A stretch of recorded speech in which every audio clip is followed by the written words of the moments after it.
नमस्कार। बहुत स्वागत है आप सभी दर्शकों का वृषभ राशि के लिए सूर्य राशि परिवर्तन के इस वीडियो में।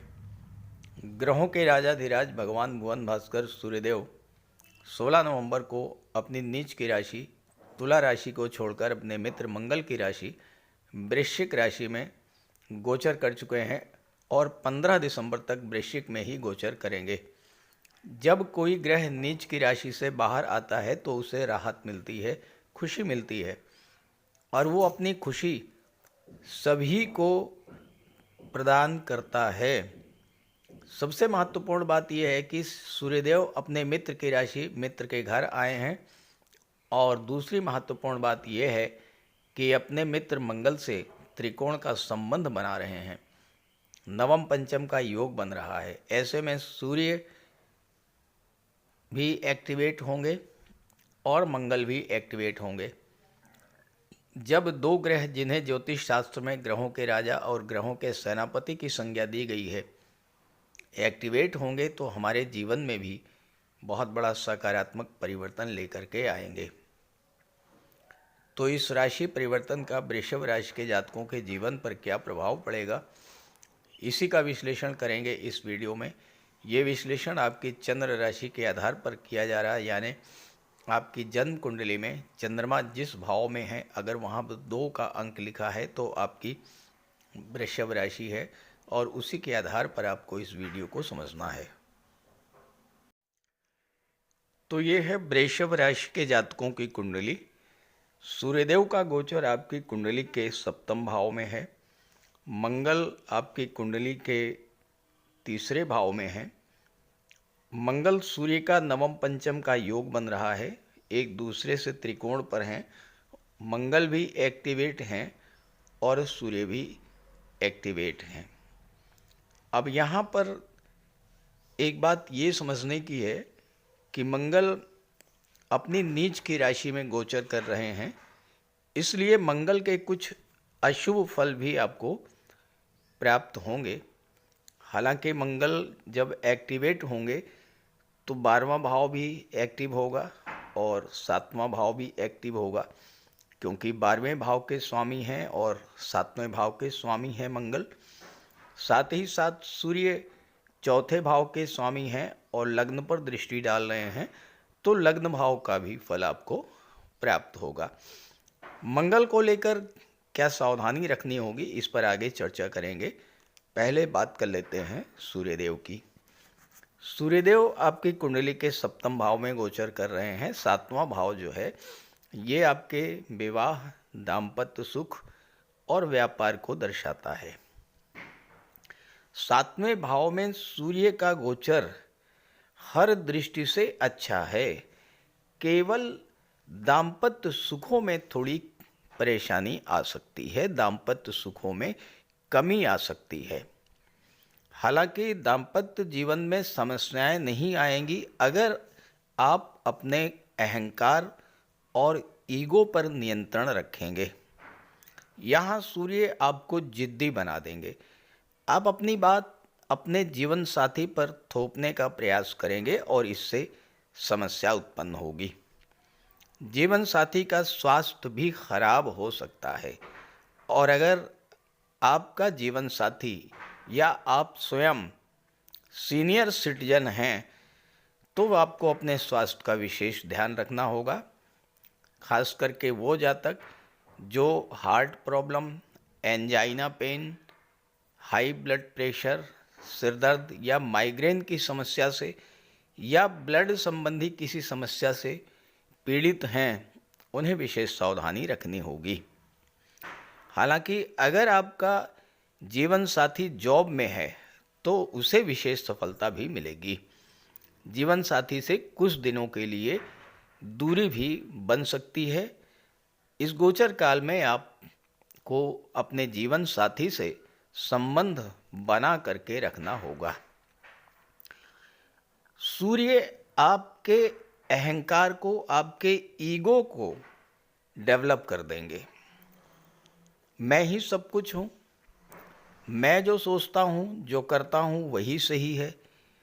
अगर इस भावना को छोड़कर आप जीवन साथी को भी सम्मान देंगे, उनकी बात सुनेंगे, उनकी भावनाओं को समझेंगे तो कोई प्रॉब्लम नहीं आएगी। और ठीक ऐसे ही बिजनेस में भी आपको धन से ज़्यादा संबंधों को महत्व देना होगा। दशम का दशम होने के नाते सातवां भाव आपके जॉब, कैरियर, प्रोफेशन को भी दर्शाता है। तो वहाँ भी यही स्थिति है कि आपको अपने बॉस, सीनियर्स और अपने सहकर्मियों के साथ संबंध बहुत मधुर बनाकर चलना होगा। लग्न भाव पर सूर्य की दृष्टि पड़ेगी और लग्न भाव होता है आपका व्यक्तित्व। आपके व्यक्तित्व में एक बहुत बड़ा सकारात्मक परिवर्तन देखने को मिलेगा। लग्न भाव में सूर्यदेव आपके जीवन को प्रकाशित करेंगे, आपके जीवन में छाया अंधेरा दूर करेंगे। लग्न भाव से आपके स्वास्थ्य का विचार किया जाता है। सूर्य आरोग्य के कारक हैं, आपके मानसिक और शारीरिक कष्टों को दूर करेंगे। सूर्य के साथ बुध का भी गोचर है। सन मरकरी का बुधादित्य राजयोग 7वें भाव में बन रहा है, तो आपकी बुद्धि और निर्णय क्षमता अत्यंत तीव्र होगी।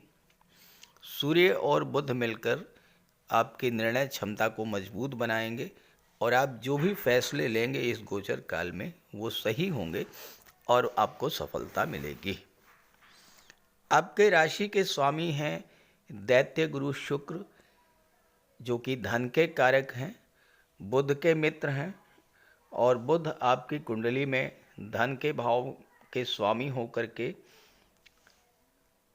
सूर्य के साथ गोचर कर रहे हैं। तो इस गोचर काल में आप फाइनेंशियल मैटर्स को लेकर कोई बड़ा निर्णय ले सकते हैं। बिजनेस और कैरियर को लेकर कोई महत्वपूर्ण निर्णय लेंगे जो आपके जीवन की दशा और दिशा दोनों बदल देगा। सूर्य आपके मान सम्मान में वृद्धि करेंगे। सरकारी नौकरी के कारक होते हैं सूर्य। बुध पंचम भाव के स्वामी हैं, जो कि शिक्षा और संतान का होता है। सूर्य के साथ हैं तो छात्रों को तो लाभ मिलेगा ही। जो लोग कला जगत, सिनेमा जगत, film industry, modelling, TV serial से जुड़े हुए हैं, सोशल मीडिया से जुड़े हुए हैं, उनको विशेष धन लाभ होगा, क्योंकि आपकी कुंडली का तीसरा भाव भी एक्टिवेट है। आपकी कुंडली में 12वें भाव के स्वामी हैं मंगल, तो विदेशों से आपको धन का लाभ होगा।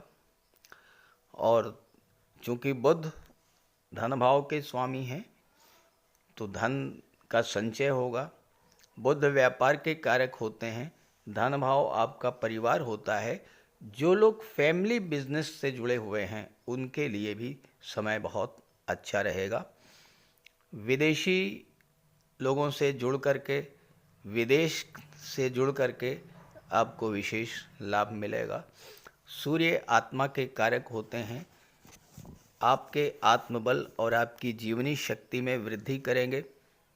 कठिन से कठिन परिस्थिति हो, अपने आत्मबल और आत्मविश्वास के बल पर आप उस परिस्थिति से बाहर निकलेंगे। सूर्य में असीम ऊर्जा होती है और आप भी ऊर्जावान रहेंगे, और जो आपके संपर्क में आएगा उसे भी ऊर्जावान करेंगे। और इन्हीं गुणों के कारण शासन, प्रशासन, राजनीति में विशेष सफलता मिलेगी आपको। साथ ही साथ कला के क्षेत्र में भी कोई विशेष उपलब्धि मिल सकती है। विदेश जाने का आपको अवसर भी मिल सकता है। सूर्य यहाँ पर चौथे भाव के स्वामी हैं। चौथा भाव जनता का होता है। सूर्य गवर्नमेंट को शो करते हैं। सूर्य के प्रभाव से जो लोग राजनीति के क्षेत्र में हैं उनके लिए भी समय अच्छा रहेगा। और वृषभ राशि के वो जातक जो कि विदेश जाना चाहते हैं उनके लिए समय बहुत बेहतर है।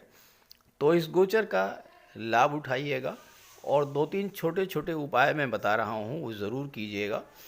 सूर्य पिता के कारक हैं तो पिता का पूरा सम्मान कीजिएगा। अपने बॉस, अपने सीनियर्स, अपने गुरु और अपने पिता के साथ संबंध बहुत मधुर बना करके चलिएगा।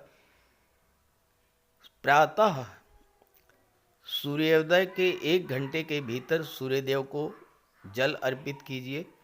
एक तांबे के लोटे में जल, अक्षत, लाल पुष्प, रोली, चंदन ये डाल करके, थोड़ा सा गंगा जल डाल करके सूर्यदेव को जल दीजिए और उसके बाद गायत्री मंत्र का पाठ कीजिए। और तीसरी बात, सूर्य जो हैं वो गवर्नमेंट को शो करते हैं, तो सरकारी अधिकारी कर्मचारियों से संबंध बहुत अच्छे बना करके रखिएगा।